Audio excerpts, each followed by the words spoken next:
संयुक्त राष्ट्र संघ के बारे में उस दिन आपको बताया था कि संयुक्त राष्ट्र संघ का गठन कब हुआ और कैसे हुआ, और उसके बाद फिर हमने बताया कि उसके जो उद्देश्य थे कि इसको क्यों बनाया गया, इसकी क्या ज़रूरत थी।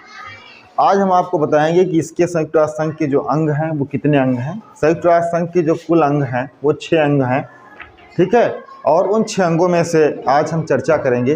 सबसे पहला अंग है जिसको हम बोलते हैं महासभा। क्या बोलते हैं? महासभा बोलते हैं, और इसको जनरल असेंबली भी कहते हैं। क्या कहते हैं? जनरल असेंबली भी कहते हैं। तो संयुक्त राष्ट्र संघ की सबसे पहली बात है, जितने जो सदस्य होते हैं वो सभी क्या होते हैं? महासभा के सदस्य होते हैं। ये चीज़ आपको एकदम स्पष्ट होनी चाहिए कि संयुक्त राष्ट्र संघ के जितने भी सदस्य हैं वो सभी सदस्य क्या होंगे? महासभा के सदस्य होंगे। दूसरी बात ये होती है कि प्रत्येक राष्ट्र महासभा में अधिक से अधिक कितने 5 प्रतिनिधि अपने भेज सकता है। कितने भेज सकता है? 5 प्रतिनिधि अधिक से अधिक वो भेज सकता है, ठीक है। लेकिन जब मतदान होगा, जब चुनाव होगा, तो मतदान चुनाव के समय एक राष्ट्र को केवल एक ही मत देने का अधिकार होता है, या एक ही मत वो दे सकता है। क्या होगा उस समय पर? एक राष्ट्र केवल एक ही मत दे सकता है। दूसरी चीज़ यह है कि इसकी जो बैठक है वर्ष में एक बार आवश्यक होती है, ठीक है। एक बार में इसकी क्या है? बैठक वर्ष में होना आवश्यक है। और जो इसका अध्यक्ष चुना जाएगा वो 1 वर्ष के लिए चुना जाता है। कितने वर्ष के लिए चुना जाता है? 1 वर्ष के लिए। अगर ये कोई पूछता है कि संयुक्त राष्ट्र संघ की जो 6 अंगों में से एक महासभा है जिसको जनरल असेंबली कहते हैं, इसके अध्यक्ष का चुनाव कितने वर्ष के लिए होता है, तो हम क्या बताएंगे? 1 वर्ष के लिए होता है। इसमें बैठक 1 वर्ष में एक बार होना आवश्यक होती है। तीसरी चीज़ यह है कि जो विजयलक्ष्मी पंडित, जिनके बारे में जो हमारे देश की रहने वाली हैं, वो इस महासभा की अध्यक्ष भी रह चुकी हैं। ये भी क्वेश्चन आपको आना चाहिए, मालूम होना चाहिए कि हमारे देश की जो है कौन यहाँ पर जो है अध्यक्ष रह चुका है। तो उसमें आपको मालूम होना चाहिए कि हमारे देश की जो विजयलक्ष्मी पंडित हैं वो क्या रह चुकी हैं? महासभा की अध्यक्ष रह चुकी हैं। इसके बाद क्या होता है कि जितने भी महत्वपूर्ण मामले होते हैं, मसले होते हैं, वो महासभा में प्रस्तुत किए जाते हैं। क्या किए जाते हैं? महासभा में प्रस्तुत किए जाते हैं। महासभा उन सभी मसलों पर क्या करती है? विचार करती है, विमर्श करती है। विचार विमर्श करने के बाद अपनी सलाह देती है कि उसमें क्या होना चाहिए और क्या नहीं होना चाहिए। और अगर विश्व की गंभीर समस्याएं हैं, उन समस्याओं से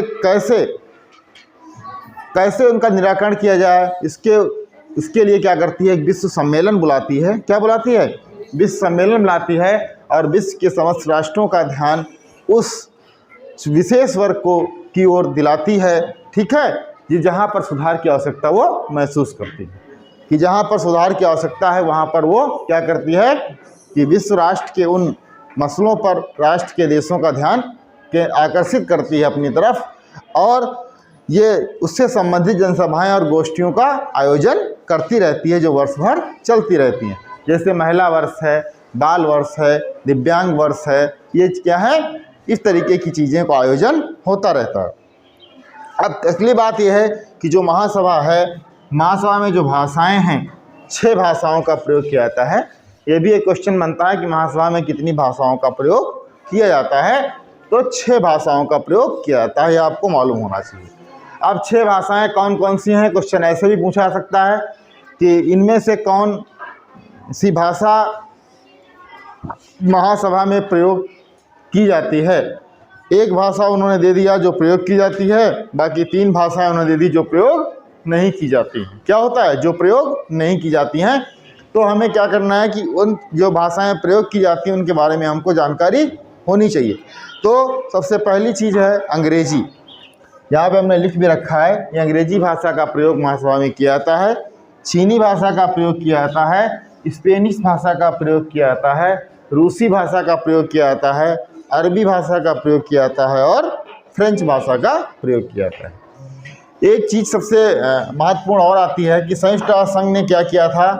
10 दिसंबर 1948 को मानवाधिकारों की एक सार्वभौमिक घोषणा की। कब की थी? 10 दिसंबर 1948 को संयुक्त राष्ट्र संघ ने क्या किया था? मानवाधिकारों की सार्वभौमिक घोषणा की थी। उसी के उपलक्ष्य में हम क्या करते हैं? 10 दिसंबर को ह्यूमन राइट्स डे या मानवाधिकार दिवस के रूप में मनाया जाता है। ये भी क्वेश्चन पूछा जा सकता है कि मानवाधिकार दिवस कब मनाया जाता है? तो 10 दिसंबर को मनाया जाता है। क्यों मनाया जाता है? ये इसलिए मनाया जाता है कि 10 दिसंबर 1948 को संयुक्त राष्ट्र संघ ने क्या किया था? मानवाधिकारों की सार्वभौमिक घोषणा की थी। इसी के उपलक्ष्य में हम 10 दिसंबर को ह्यूमन राइट्स डे या मानवाधिकार दिवस के रूप में मनाते हैं। अगला क्वेश्चन ये पूछा जाता है कि संयुक्त राष्ट्र संघ दिवस कब मनाया जाता है? तो हमने आपको बताया था कि 24 अक्टूबर 1945 को संयुक्त राष्ट्र संघ की स्थापना की गई थी। इसलिए संयुक्त राष्ट्र संघ जो है विश्व में 24 कब मनाया जाता है? 24 अक्टूबर को मनाया जाता है। तो ये थी हमारी महासभा और ये थे हमारे महासभा के कार्य जो हमने आपको बताया। तो संयुक्त राष्ट्र संघ के जो अंग हैं वो 6 अंग हैं और इन 6 अंगों में से हमने आज पहला जो अंग है महासभा, इसके बारे में आपको विस्तृत जानकारी दी है। नेक्स्ट डे हम आपको पढ़ाएंगे जो इसका दूसरा अंग है जिसको हम कहते हैं सुरक्षा परिषद। क्या कहते हैं? सुरक्षा परिषद। इस सुरक्षा परिषद के क्या कार्य हैं, कैसे इसका कौन कौन से इसके दायित्व होते हैं, ये कैसे संयुक्त राष्ट्र संघ के लिए कार्य करती है, इसके बारे में जानकारी आपको कल देंगे। आज तक का बस।